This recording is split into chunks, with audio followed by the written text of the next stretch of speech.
नमस्कार, आप देख रहे हैं एनबी न्यूज़ 24/7 नीलम बोध के साथ। साथियों, आज मैं तमाम राज्यों की खबरों से आपको जोड़ने का प्रयास कर रही हूँ और मैं दिखा रही हूँ कि जिस तरह से बहुजन समाज पार्टी या भीम आर्मी या जिस तरह से तमाम बहुजन समाज के संगठनों की बात करूँ, चाहे मैं राष्ट्रीय बौद्ध महासभा की बात करूँ या भारतीय बौद्ध महासभा की बात करूँ या धम्मपद संघ की बात करूँ या फिर मैं बात करूँ तमाम ऐसे संगठनों की जो सामाजिक क्रांति करते, वो लगातार आज भारत बंद को लेकर आह्वान कर रहे थे। और इसी कड़ी में आज हम पहुँचे हैं कंझावला SDM कोर्ट के सामने, उत्तर पश्चिमी लोकसभा सीट है। और आज जिस तरह से बहन जी ने आह्वान किया था कि शांतिपूर्ण तरीके से बसपा पार्टी के कार्यकर्ताओं को आंदोलन करना है, ज्ञापन देना है, और तमाम आप देख सकते हैं यहाँ पर बहुजन समाज पार्टी के कार्यकर्ता उन्हीं से जानने का प्रयास करूंगी कि अब तक किनकी क्या गतिविधियां रही हैं और किस तरह से इस आंदोलन को मजबूती देने का काम कर रहे हैं। जय जय जय जय जय भीम, जय भीम, जय भीम। संविधान के सम्मान में, मैदान में, संविधान के सम्मान में, मैदान में। बहन जी संघर्ष करो, हमारे साथ हैं। जो संविधान से टकराएगा दूर हो जाएगा, जो संविधान से टकराएगा दूर हो जाएगा। अभी तो लिए लड़ाई है, आगे और लड़ाई है। हर जोर जुर्म के टक्कर में, हर जोर जुर्म की टक्कर में। सर, नाम जानना चाहूंगी। मेरा नाम कैलाश चंद माथुर।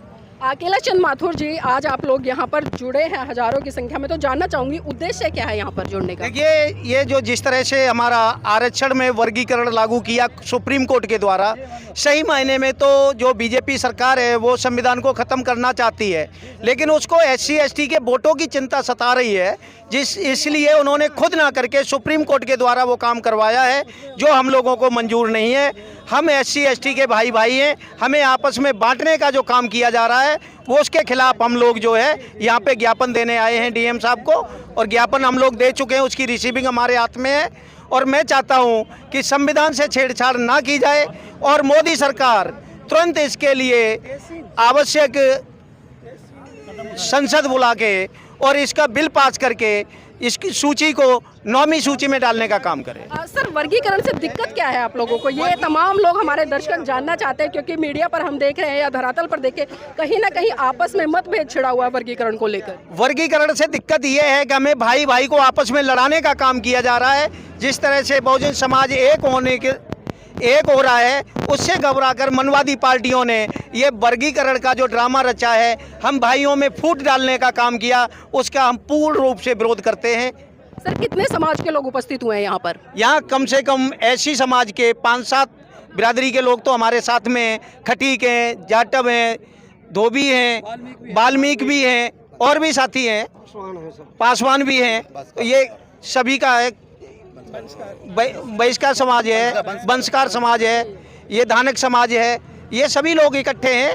और ऐसा कुछ नहीं है, ये चापलूस 2-4% लोग हैं जो RSS के इशारों पर हमारे लोगों में जा के भड़काने का काम कर रहे हैं। जो पढ़ा लिखा समाज है वो इनके बातों में आने वाला नहीं है। हम सब कल भी एक थे, आज भी एक है। सर, कल जिस तरह से हमने देखा, कुछ लोगों ने एक तरह से चेतावनी दी थी कि अगर बहुजन समाज पार्टी या बहुजन समाज पार्टी से अन्य जो संगठन है सामाजिक तौर पर जो काम कर रहे हैं, अगर वो कल भारत बंद करते हैं तो हम मायावती और चंद्रशेखर और चिराग पासवान का पुतला फूंकने का काम करेंगे। और ये प्रकरण कल सोनीपत में देखा भी गया। उनकी ताकत कल आपने जंतर मंत्र पे देख ली होगी। जो फेसबुक या नेता हैं वो इस तरह, जो चमचे हैं RSS और BJP के, वो इस तरह के बयान सोशल मीडिया पे देते हैं। सही मायने में तो जिन पे वो बात करते हैं वही लोग हमारे साथ आए हुए हैं। जी, आप क्या कहना चाहेंगे सर इस आंदोलन को लेकर? बिल्कुल, हम लोग तो इस आंदोलन का स्वागत करते हैं, क्योंकि ये भाइयों का बांटने का जो काम कर रहे हैं सुप्रीम कोर्ट, और पीछे से जो सरकारें जो चाल चल रही हैं, और इसमें सबसे पहले इसमें 5-7 बिरादरी के लोग भी, धोबी हुए, कटहरिया हुए, धानुक हुए, बंसकार हुए, बशोर हुए, बरार हुए, तुरी हुए, कई समाज के लोग यहाँ पे उपस्थित हैं। और कुछ चंद लोगों ने इसका जो विरोध किया है, उन्होंने कभी बाबा साहब को माना ही नहीं, और जिन्होंने माना नहीं वो तो विरोध करेंगे। आज़ादी के बाद लगातार, चाहे मैं जाटा समाज की बात करूं या चमार समाज की बात, इन पर एक बहुत बड़ा एलिगेशन लगता है कि ये लोग अन्य लोगों का आरक्षण खा रहे हैं, एक तरह से मलाई खा रहे हैं। तो इस पर क्या सोचते हैं? नहीं जी, ऐसे कुछ नहीं है। आरक्षण के पात्र में जितनी भी मतलब जातियां हैं वो सारी आती हैं, चाहे वाल्मीकि हो, वंशकार हो, पासवान हो, पासी हो, मतलब चमार हो, जाटा हो, मतलब जो भी जातियां हैं मतलब उसमें आ रही, वो सारे पात्र में है। मतलब जो लोग इस तरह की बातें फैला रहे हैं गलत फैला रहे हैं। ठीक है जी। रही बात वर्गीकरण की, वर्गीकरण देखिए जी, वर्गीकरण वो व्यवस्था है जैसे मतलब 4 भागों में या 5 भागों में उसे बांट दिया गया, जैसे A, B और C। मतलब ऐसी कैटेगरी मतलब केंद्र सरकार की तरफ से बनाया गया।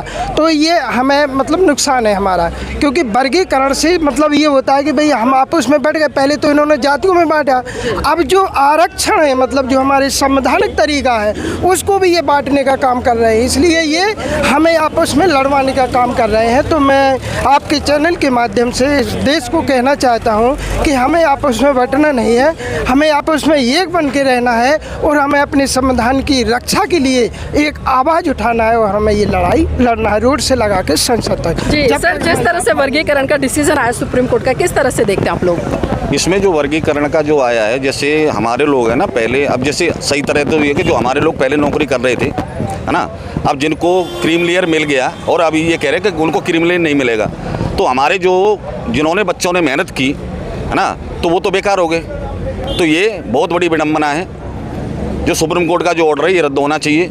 जैसे आगे हमारे बच्चे सपोज करो कि मैं पुलिस वाले हैं, पुलिस में नौकरी करता हूँ या शिक्षक हूँ, है ना, और मेरा बच्चा आगे सर्विस नहीं कर सकता, तो इसे पढ़ने का फ़ायदा क्या होगा? हम लोगों को ये कुठाराघात है और हम लोगों को बहुत पीछे ले जाने का है कि हम लोग जहाँ थोड़े से हमारा समाज थोड़ा सा आगे आया था, ये SC जो आरक्षण की वजह से आया था, तो बहुत पीछे ले जाने की साजिश है इनकी सुप्रीम कोर्ट की और है ना ये BJP की। तो इसको है ना रोका जाए, इसीलिए हमारे लोगों ने हमारा साथ दिया।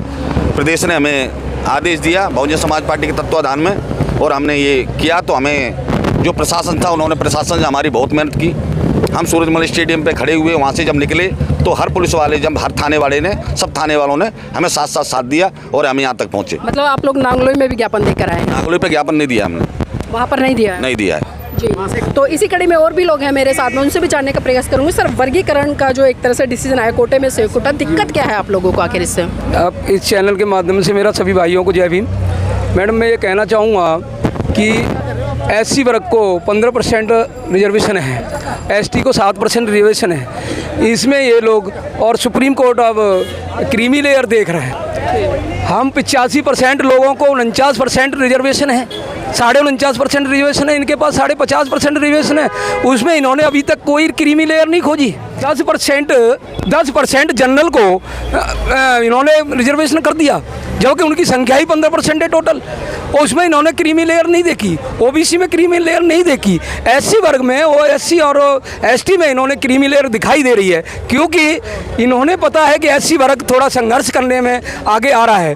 और इन्होंने आज तक सरकारी जितने भी डिपार्टमेंट हैं, इन्होंने बैकलॉग अब तक नहीं भरा।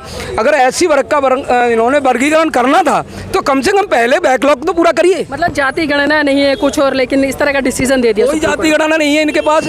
इन्होंने ये डिसीजन दे दिया, इसलिए दे दिया कि ये चाहते हैं कि जो SC वर्ग अभी संघर्ष करके जो थोड़ा मोड़ा नौकरियां पा ले रहा है या शिक्षा के क्षेत्र में आगे बढ़ रहा है, इसको साइड कर दिया जाए क्रीमी लेयर के तहत। बाकी का SC वर्ग रह जाएगा, वो ना संघर्ष कर पाएगा, ना ये पूछने का भी हकदार नहीं रह पाएगा कि हमें मिल रहा है नहीं मिल रहा है। इसलिए हमारे SC वर्ग में ये वर्गीकरण चाहते हैं और इसको पूरे ही के पूरे आरक्षण को हड़पने के साथ अपना पीछे की तरफ जैसे अपने लोगों को भर्ती करना चाहते हैं। इनका यही मकसद है, फूट डालो, शासन करो। अंग्रेजों वाली नीति इन्होंने अपना रखी है, जो हम नहीं अपनाने देंगे। हम इस वर्गीकरण को बिल्कुल ही स्वीकार नहीं करेगा, SC समाज बिल्कुल ही स्वीकार नहीं करेगा। हम संघर्ष करेंगे।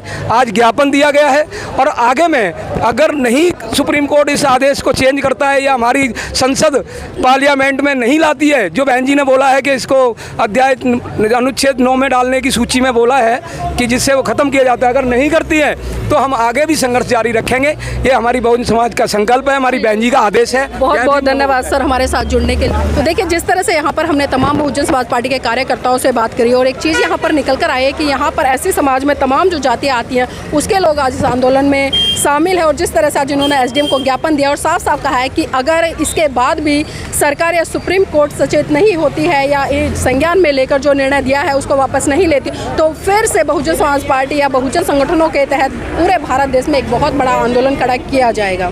तो साथ ही मैं चाहूँगी इस वीडियो को लाइक करें, शेयर करें और कमेंट के माध्यम से बताएं कि आज की जो ये कवरेज है आपको कैसी लगी।